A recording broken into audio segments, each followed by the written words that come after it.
Introducing from this corner, from Philadelphia in the United States of America, the 1984 Super Heavyweight Olympic champion with 15 wins and only 2 defeats, TYRELL BIGGS. And it's fair to say that BIGGS looks sleek and fit. In the corner, wearing red shorts, with 31 consecutive victories and 30 inside the distance, the heavyweight champion of Great Britain, Gary. At the weigh-in at 12 noon today, BIGGS scaled 16 stone 3.5 pounds, Mason scaled 17 stone 10.5 pounds. Is Mason ready? Seconds out for a man round of BIGGS quality? We shall soon know. BIGGS in white.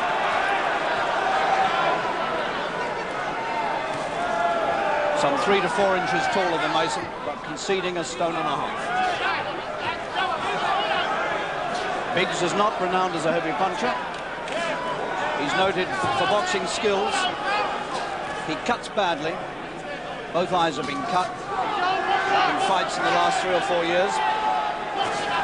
Mason carries the big dig, and Mason is already going looking for him. And BIGGS has been known to wilt under heavy pressure.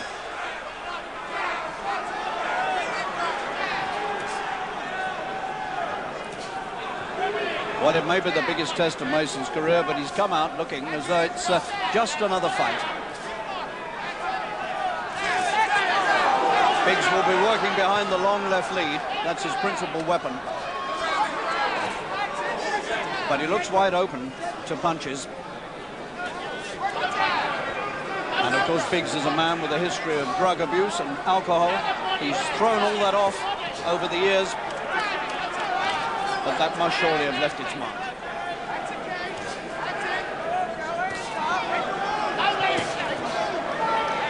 BIGGS has had only 2 fights in the last 2 years, and he's lost them both.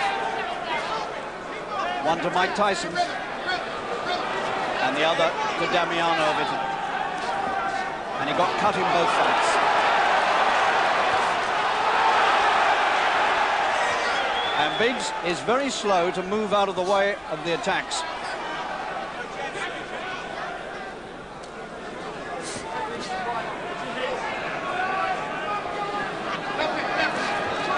And already the poised look that BIGGS came into the ring with has disappeared.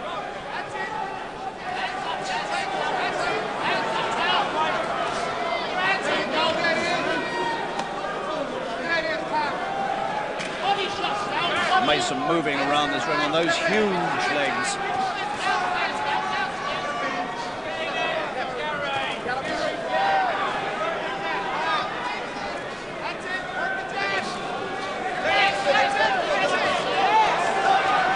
And he mustn't let BIGGS get set with the jabs. BIGGS confident.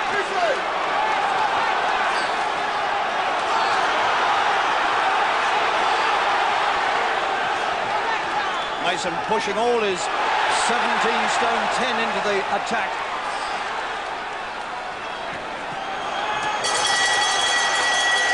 And Mason glares at BIGGS as the bell goes. And that was a pretty confident start. 26 years old, there's the check. Won all his fights, and look how many he's won inside the distance. But of course, the quality of opposition has not always been quite as classy as it is tonight.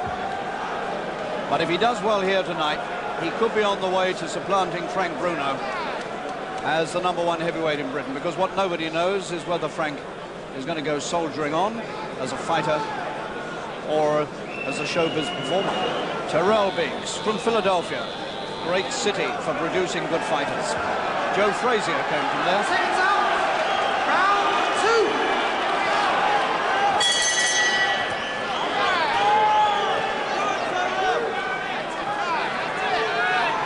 Mason streaming water from his face. Biggs trying to get himself into an easy, relaxed and rhythmical boxing movement.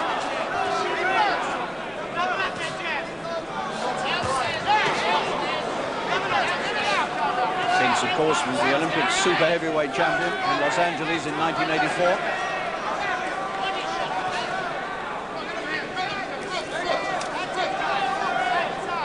He had 15 successive wins as a pro, Biggs, before he went in with Tyson. Tyson put him away in 7. And he's only had 1 fight since against Francesco Damiani. Good right hand from Biggs. And that stung Mason. Mason very nearly lost his head there.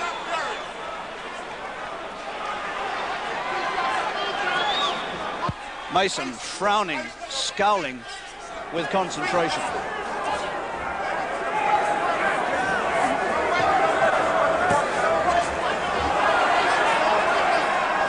So far, Biggs has taken Mason's best punches quite well. But he has been known to go under when the pressure gets really hot.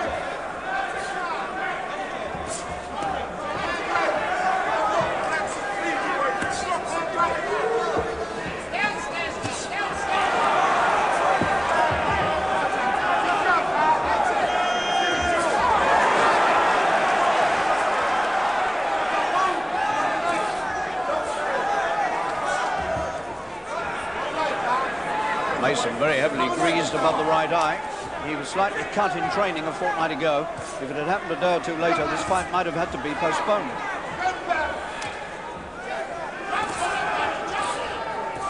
And the left jab of Biggs is beginning to find Mason's face.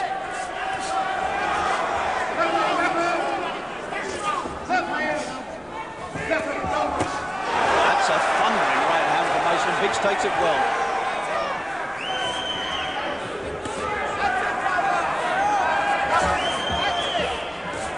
Of the two men, though, Biggs is the one breathing hard. 6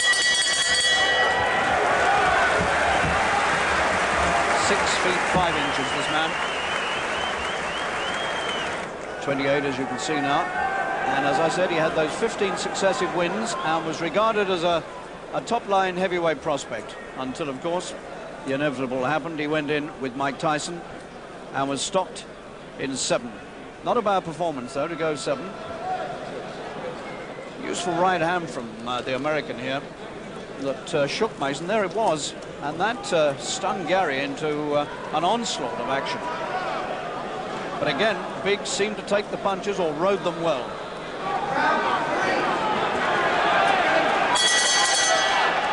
Both men's faces heavily greased.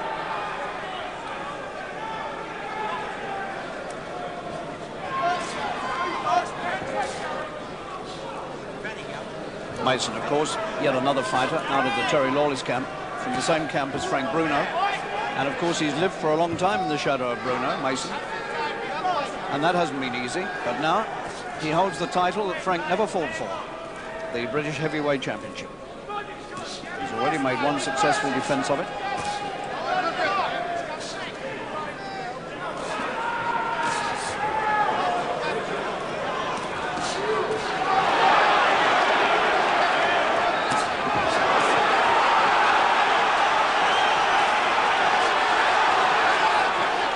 When Biggs is hurt, he looks most dangerous.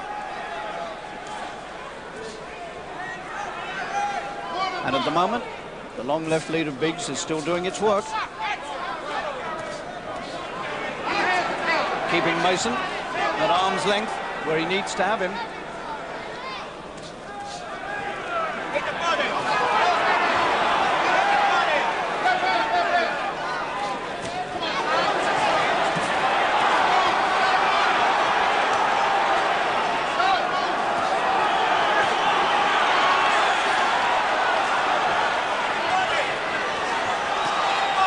Mason again, setting up a big attack. I don't know whether Biggs is foxing or fooling, but he's trying to make some signal. Oh, he's trying to tempt Mason to come to him. He's fooling around. He's pretending to be badly hurt.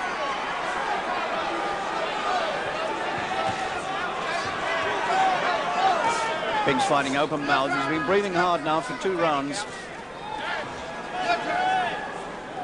And looks as though the going is tough.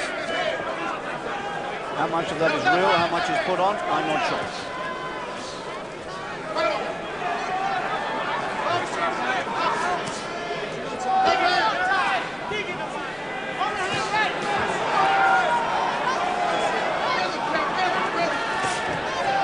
Biggs beginning to swipe with the right hand, not putting him in accurately.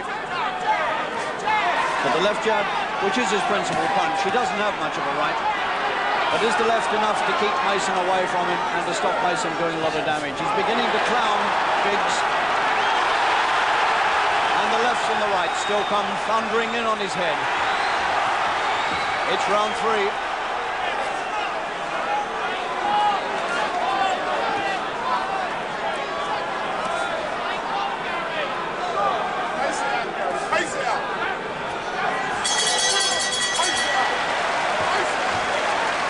That was some round, and there were moments in it when Biggs, I think it was fooling, or maybe he was hurt and trying to convince Mason he wasn't hurt. It's all very difficult to say.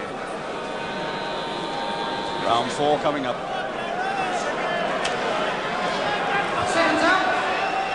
That's all terrible.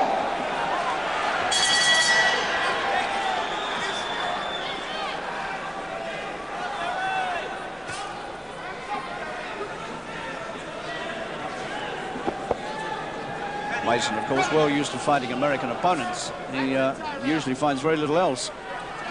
He fought his first American opponent in 1986, a man called Charlie Hostetter, and they've mostly been American since, and most of them haven't lasted very long with Mason. But here we are in round 4, which is a little further than Mr. Mason is accustomed to going.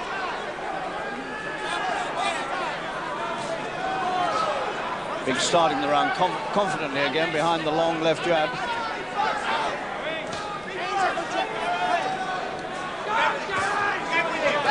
He mustn't let Biggs dominate with the left hand.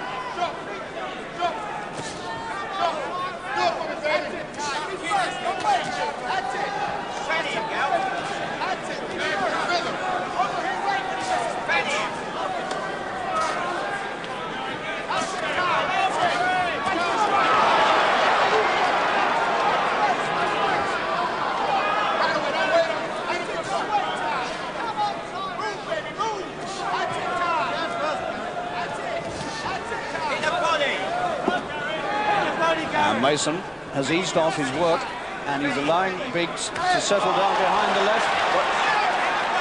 And Biggs clowns again and says, that right hand hurt me. Oh dear. Well, you know, he's putting his tongue out at Mason. I hope this isn't going to deteriorate into a farce.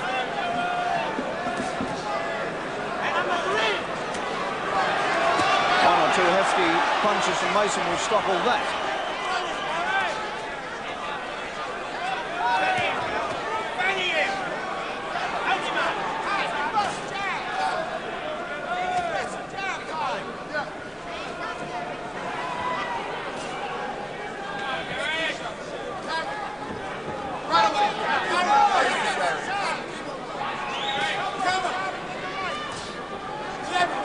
Mason's work has slowed right down.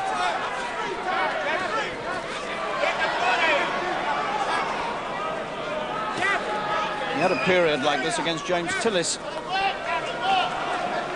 but he came through in the end. But certainly Mason is going to have to step the pace up, because if he allows Biggs to settle down, Biggs will outbox him. That was not a good round for Mason.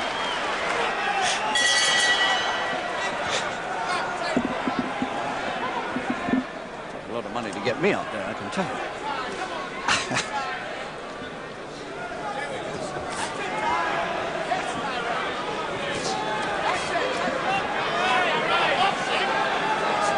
Well, you heard what the big man said. Mason's got to step it up a bit. He's got to dominate. He mustn't let the man in white settle down and find his boxing rhythm. And it's quite clear the way Biggs is moving at the moment that he's gaining in confidence by the minute. It's not Biggs' first appearance in this country by any means, actually. He first came here way back in 1981 as an amateur and boxed in Gloucester for the United States against England, and he beat a man called Adrian Elliott. who, strangely enough, has since become a professional stablemate of both Mason and Bruno. And then he was here again in 1986 at the Alexandra Pavilion in London, and he boxed his fellow American, Robert Evans.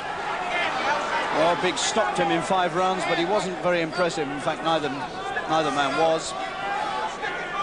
So this is a little more impressive showing from Biggs than on that night.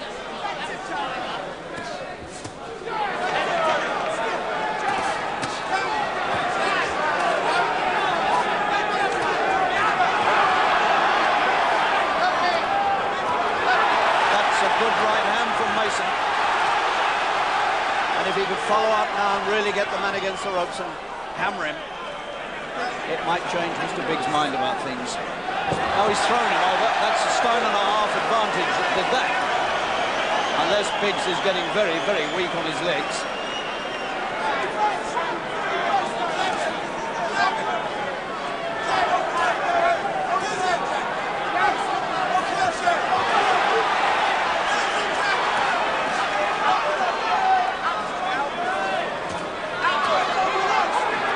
It's interesting, you see, that punches that would have put a lot of inferior opponents away are bouncing off Biggs' head. He's taken Tyson's punches, but he's in trouble now.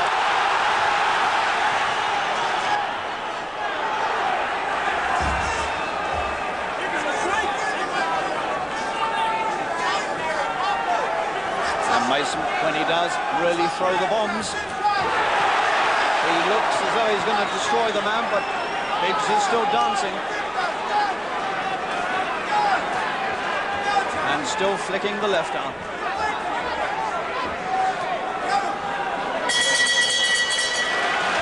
And Biggs was very glad to break it off. He was thrown over in that round, and I think that was a sign of weakness.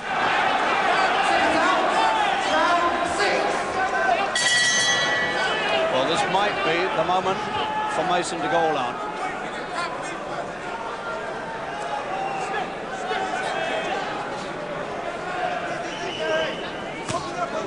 This is a good one to start with.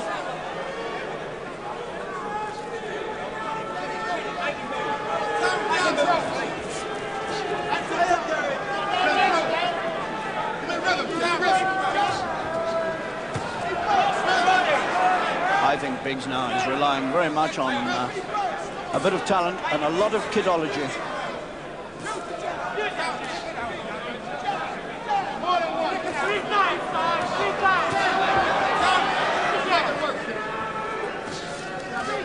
Just trying to line him up for the big right hand.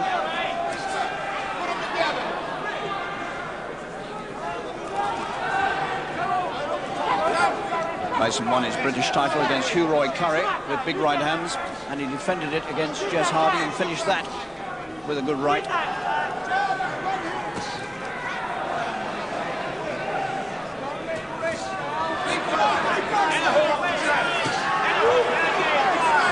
Biggs makes another little try as he gets hit in the body.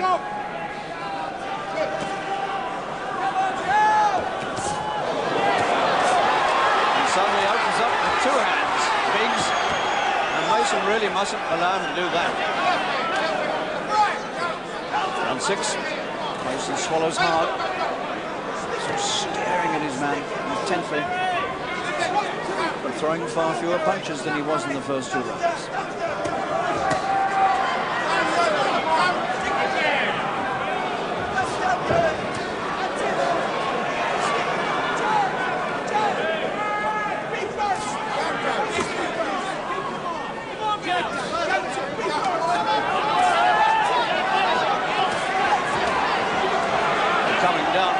Point. Which one wants it most?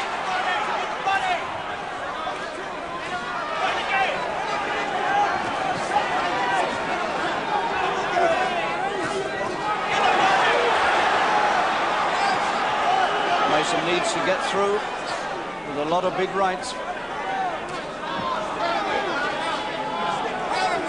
as he's never going to outbox him.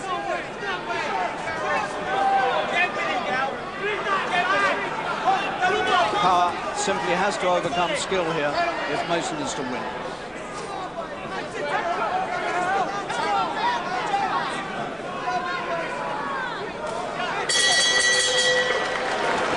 Biggs has the last word with the left hand as Mason goes back to Terry Lawless once again. Seconds out. Round 7. Round 7. So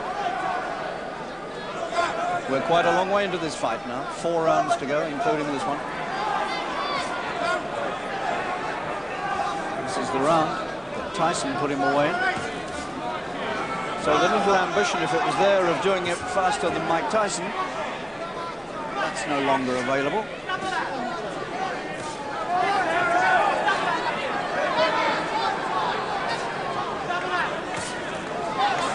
One of the interesting things so far about this fight is that Biggs' eyes have stood up to whatever punishment they've had to take, and he certainly has suffered with his eyes over the years.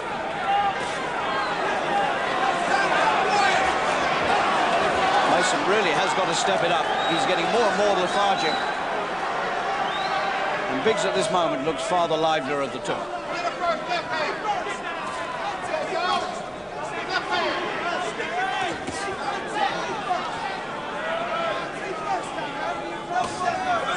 Biggs is a man whose best days were thought to be behind him.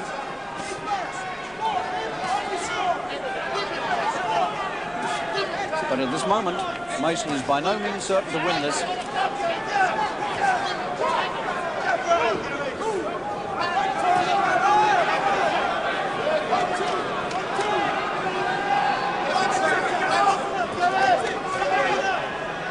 hasn't even been the threat of a knockdown yet. Mason getting anxious signals from everywhere to come forward.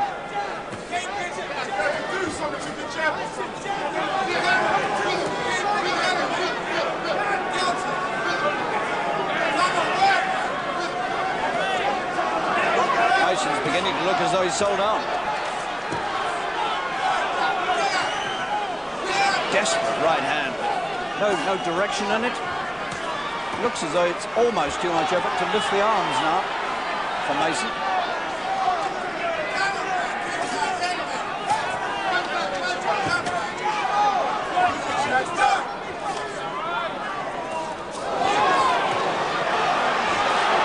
Mason's got to get close to him. He's got to keep him trapped where he is and work on him.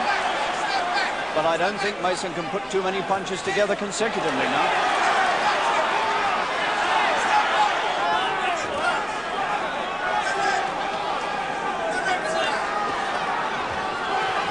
All about determination and who's going to stick with it. Oh, he's got him with a right hand. He put a short right hand in.